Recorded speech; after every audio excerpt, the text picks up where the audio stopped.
Ce petit film, mes amis, je vais vous montrer, et on va le faire en front-end. Évidemment, j'ai fait un login et je veux vous montrer les dossiers qui sont stockés un peu comme en Harmonie.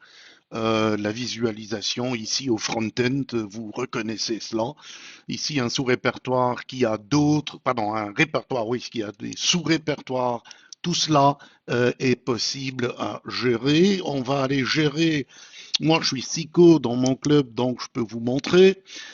Une fois arrivé, je vais décider que je veux aller en administration des documents où nous voyons représenter la structure et je peux m'amuser à cliquer sur un sous-répertoire. Vous avez ici plus et moins, ça vous permet aussi de visualiser mieux où on en est.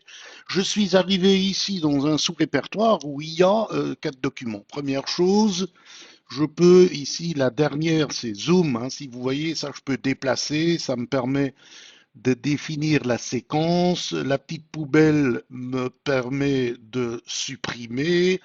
La flèche, c'est le download, donc retour vers ma machine, si vous voulez. Je vais continuer ici. Alors, édition, ça, c'est le premier, édition. Si je vais là, vous voyez, ça s'appelle Polio et je peux donc c'est-à-dire que ça s'appelle polio. Alors je peux effacer ça. En d'autres termes, modifier le nom et sauvegarder cela. Ça me permet de, voilà, ici, revenons, revenons sur la visualisation de la fondation et vous voyez que le nom a été modifié.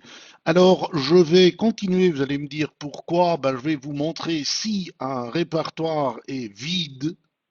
S'il est vide, je crois avoir cliqué dessus au lieu de cliquer sur la poubelle. Je le refais si vous permettez ici.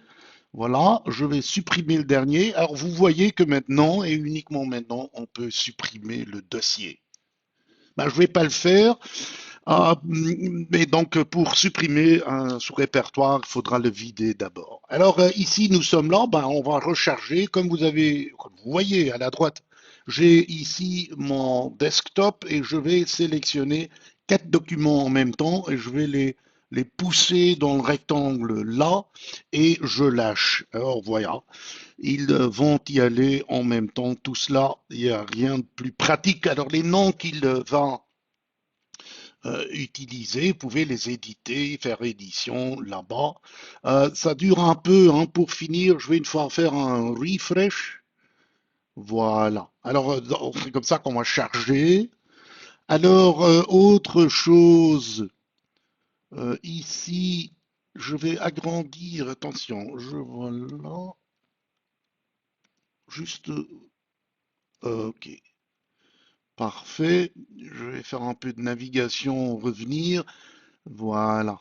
Alors, autre chose, pourquoi avons-nous alors ajouté un document si on peut les tirer dans le rectangle?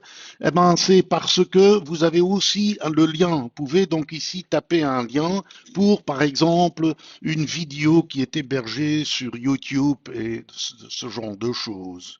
Hein, je vais revenir en arrière. Alors, un nouveau dossier, c'est un nouveau sous-répertoire si vous voulez. Hein, donc je peux créer un nouveau en disant que le titre est AAA, je vais sauvegarder, et voilà, on doit évidemment dire, euh, voilà, vous le revoyez là-bas. Et je n'ai pas encore expliqué, mais je vais revenir ici sur le sous-répertoire où j'étais, et je vais vous montrer comment on peut faire une mise à jour et ce que ça veut dire. Ça veut dire qu'on peut modifier le nom de ce répertoire et qu'on peut archiver. Si je vais archiver, vous voyez que c'est en bleu à gauche, et ça veut dire quoi? Ben, ça veut dire que au front-end, il est impossible de voir ceci pour qui que ce soit. Impossible pour qui que ce soit. Ça restera, hein, comme vous avez compris, ça restera dans le back-end comme archive. Alors on peut évidemment désarchiver si vous voulez en revenant sur l'édition ou la mise à jour de ce dossier. Et voilà, je crois que je vous ai montré à peu près tout.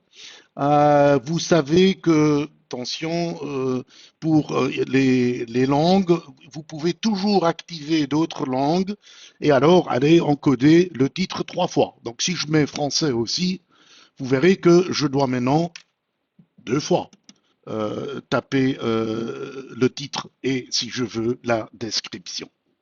Voilà.